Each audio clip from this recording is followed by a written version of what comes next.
Baik, Assalamualaikum warahmatullahi wabarakatuh. Salam sejahtera bagi kita semua. Selamat bertemu kembali bagi para anggota PIPMI ya, baik anggota Gold maupun anggota biasa.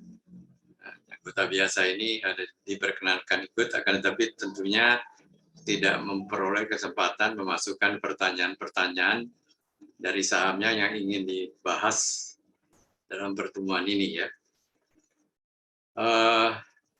Ini merupakan pertemuan rutin kita yang diselenggarakan oleh PIPMI dengan pembicara saya dan Pak Angelo. Seperti diketahui bahwa kita bagi tugas dengan Pak Angelo, karena saya mungkin lebih banyak membahas saham-saham permintaan mengenai yang arahnya fokusnya ke fundamental ya. Oleh karena itu mulai hari ini sebenarnya atau kemarin, saya kira hari ini ya, saya menyampaikan silahkan yang ingin memperoleh informasi mengenai fair value dari saham-saham mengajukan pertanyaan-pertanyaannya atau saham-sahamnya yang ingin dibahas dalam pertemuan ini. Nah, sampai dengan sore tadi nampaknya tidak ada karena kemungkinan tidak menarik karena tidak untuk CHC lah. Yang CHC kan AMTA. Gitu. Banyak yang nanya. Ya banyak sih, banyak. Akan tetapi setelah saya tutup mata ya, baru saya bilang nggak laku, baru pada tanya Ibu Nia dulu yang tanya. dan tanyanya juga mungkin tanya basa-basi itu. Enggak kali, lupa aja kali. Basa-basi. Ya, baik kita mulai saja hari ini. Jadi hari ini karena tidak terlalu banyak pertanyaan di dalam fundamental saham-saham fundamental, maka mungkin saya akan mulai dulu dari sesi saya ya, menjawab pertanyaan-pertanyaan ulasan mengenai saham-saham yang sifatnya ke arah fundamental. Oleh karena itu, saya perkenankan saya menyampaikan share untuk saham-saham yang ingin dibahas dalam pertemuan ini. Seperti juga halnya di AMDA, maka saham tersebut saya tidak akan menyebutkan nama-namanya siapa yang bertanya, akan tetapi saya akan menyampaikan nama-nama sahamnya aja karena beberapa saham ditanyakan oleh orang yang berbeda ya. Contohnya ada PTBA, ESI, dan lain-lain. Baik, berikut ini saya sampaikan saham-saham yang hari ini minta dibahas ya. Baik, sebetulnya masalah-masalah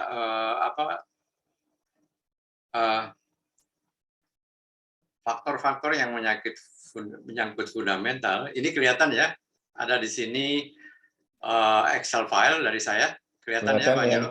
Kelihatan.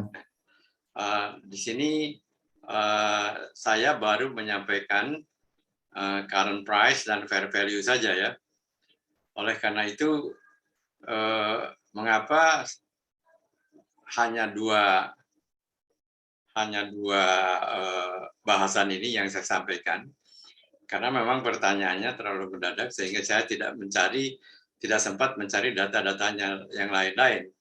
Contohnya, alangkah baiknya kita juga mengetahui tidak hanya fair value aja, akan tetapi juga misalnya berapa revenue growth, pertumbuhan pendapatan dari perusahaan-perusahaan di mana saham itu berada. Demikian juga EPS growth-nya, demikian juga price earning ratio-nya.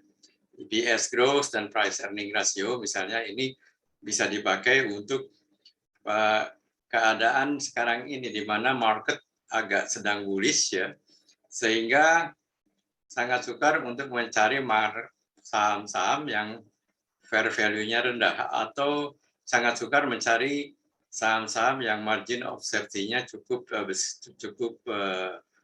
tinggi ya, misalnya di atas 50% atau di atas 40%. Karena dalam masa bullish ini harga saham merangkak naik, ya. Akibat naik dari harga sahamnya, maka dibandingkan dengan fair value-nya, persentase perbedaannya menjadi tambah lama tambah kecil. Misalnya saham A, fair value-nya tadinya 2.000, ya. Sebelumnya upside potensialnya misalnya 50% atau 50% karena saham itu harganya sekitar 1.200 atau 1.300. Nah, harga sahamnya sedikit demi sedikit naik menjadi 1.700, maka dengan sendirinya upside potensialnya akan bertambah kecil, ya, karena harga sahamnya bertambah naik, sedangkan faktor pembaginya kan masih dipakai laporan yang sama, yaitu mungkin laporan triwulan yang terakhir. Nah, saham itu, apalagi untuk saham-saham yang bullish, maka tambah lama kita akan sukar mencari harga yang margin of safety-nya. Jadi yang fair value-nya rendah, margin of safety-nya cukup tinggi, ya, yang besar margin of safety-nya. Karena apa? Fair-nya bertambah tinggi, ya. Harga saham bertambah tinggi. Nah, oleh karena itu kita harus juga mencari saham-saham yang earning price-nya, growth-nya, earning price per sahamnya itu tinggi, sehingga growth daripada EPS lebih tinggi growth dari pertumbuhan revenue, ya. Nah, di mana maaf, growth pertumbuhan dari growth EPS harus lebih besar dari pertumbuhan PER. Di mana kalau PER dibanding pertumbuhan growth, kalau hasilnya lebih kecil dari 1, maka itu merupakan saham yang layak untuk growth investing, ya, karena growth EPS-nya tinggi, ya. Jadi untuk market yang bullish, kita akan sangat sukar memperoleh saham-saham dengan MOS yang bagus, ya, margin of safety yang bagus. Harganya sudah cukup mahal, PER-nya juga tinggi, ya. Maka yang kita cari adalah laporan keuangannya yang membandingkan earning per share-nya dari periode waktu tertentu ke periode waktu tertentu, ya. Apakah itu laporan triwulan, apakah itu laporan tahunan. Ini harus dicari. Oleh karena itu, pada masa-masa yang akan datang, pertanyaan ini kita akan mencoba juga mencari informasi mengenai pertumbuhan penjualan, pertumbuhan EPS, ya, dan PER, ya. Lalu ini adalah untuk apa yang dinamakan growth at reasonable price, ya. Ini diperlukan oleh para growth investor, ya. Sedangkan mereka-mereka yang mencari MOS-nya yang rendah, itu adalah mereka-mereka yang bergerak di dalam investasi value investing.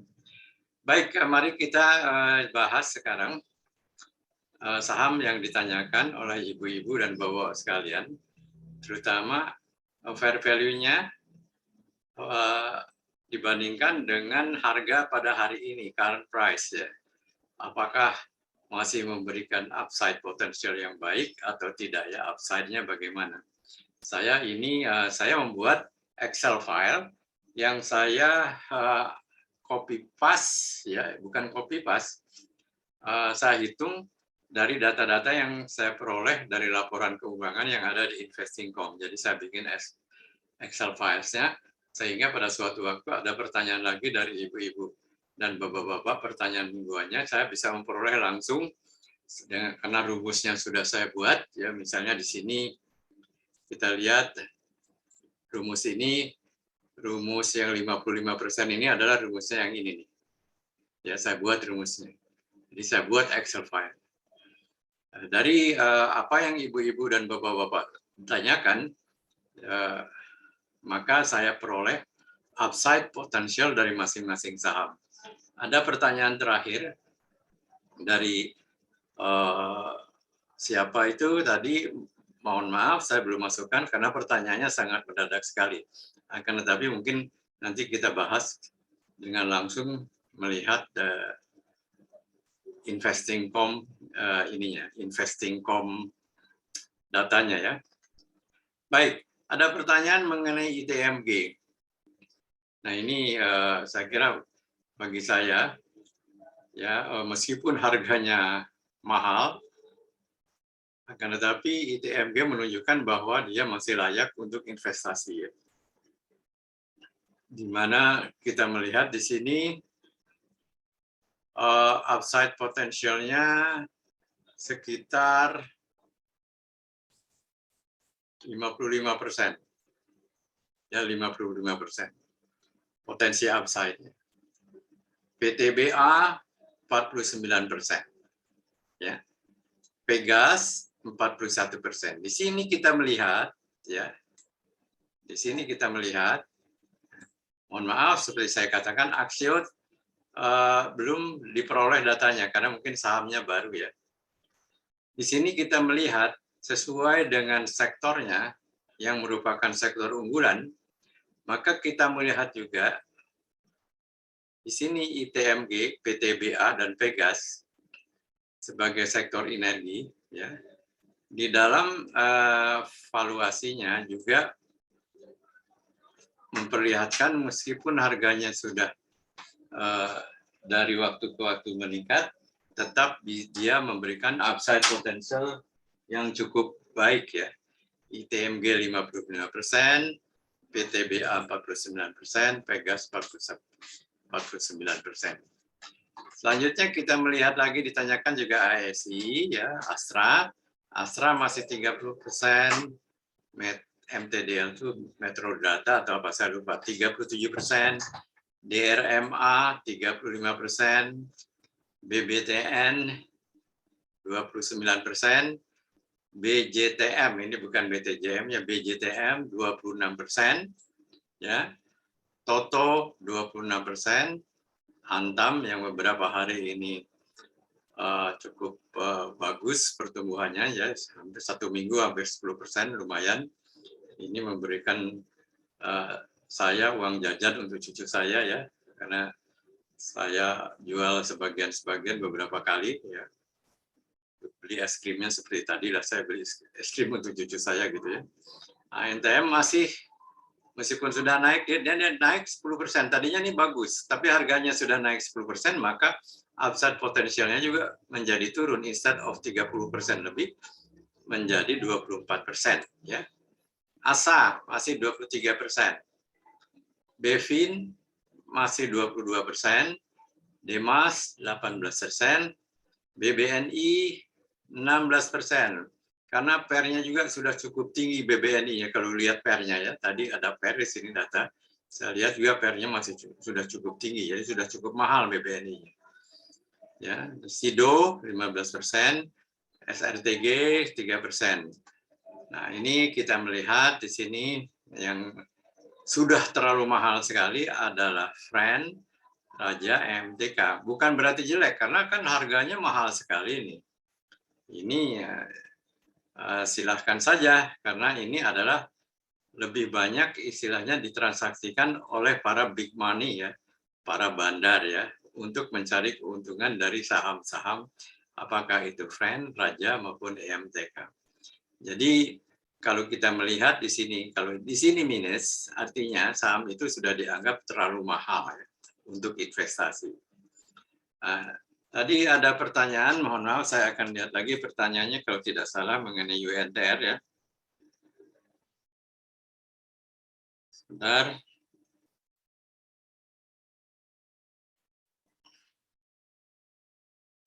Kalau tidak salah mengenai,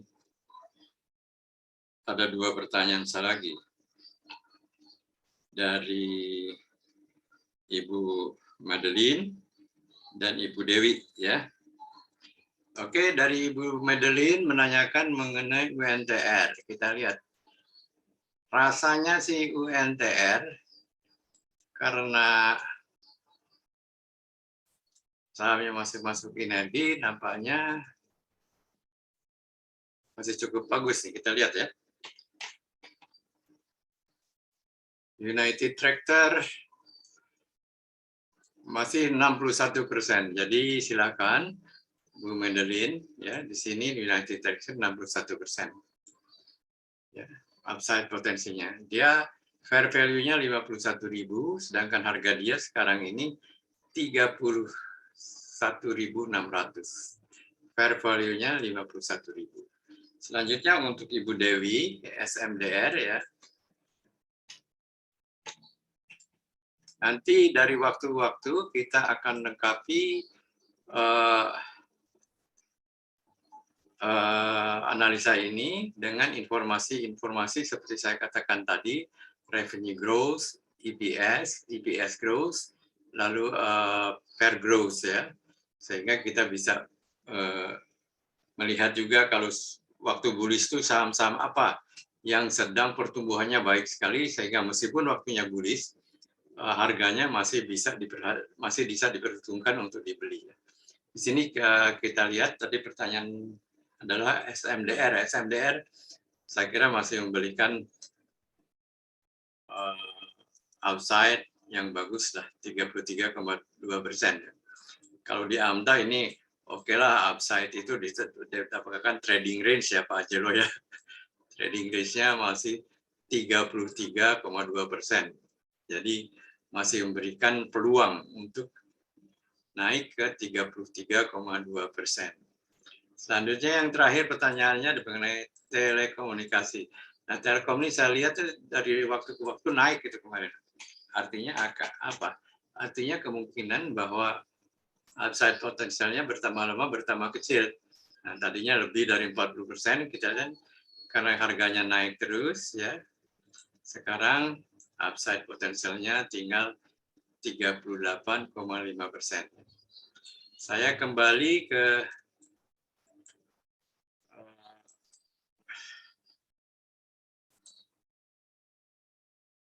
Excel file saya. Ya. Nah, jadi bukan berarti kita tidak layak untuk memperdagangkan saham-saham yang merah ini. Nah, jadi tapi istilahnya motifnya kalau memperdagangkan saham-saham yang warnanya merah ini, motifnya adalah bukan dari fundamental perusahaan, akan tetapi dari psikologi partisipan ya, price and volume actions. Jadi kita harus lebih banyak melihat analisa teknikal dan analisa price and volume ya. Dan ini data ini bisa diperoleh dengan sangat gamblang dari aplikasi AMTA ya. Jadi untuk saham semacam ini bisa diperoleh istilahnya alat bantu untuk pengambilan keputusannya ya. Saya ulangi, merah itu bukan berarti jelek. Mahal tuh ada maknanya. Mungkin fundamentalnya jelek, akan tetapi saham ini sedang digemari oleh tukang gorengan. Nah itu. Ya, tapi hati-hati, biasanya gorengan itu minyaknya sudah dipakai berkali-kali ya, jadi penuh dengan kolesterol. Ya. Nah, Anda siap-siap aja dengan vitamin atau obat-obat anti kolesterol untuk yang merah. Saya mengatakan bahwa ini bukan berarti yang merah ini tidak layak untuk diperdagangkan, akan tapi layak, hanya istilahnya alat bantunya lebih banyak kepada technical dan price and volume action. Saya sampaikan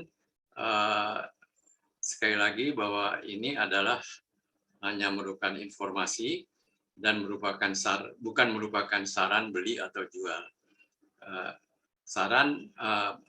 Keputusan beli atau jual dari Anda sekalian sepenuhnya menjadi tanggung jawab dari Anda sekalian. Itu disclaimer saya. Saya kira cukup sekian presentasi dari saya. Saya stop share dulu dan saya stop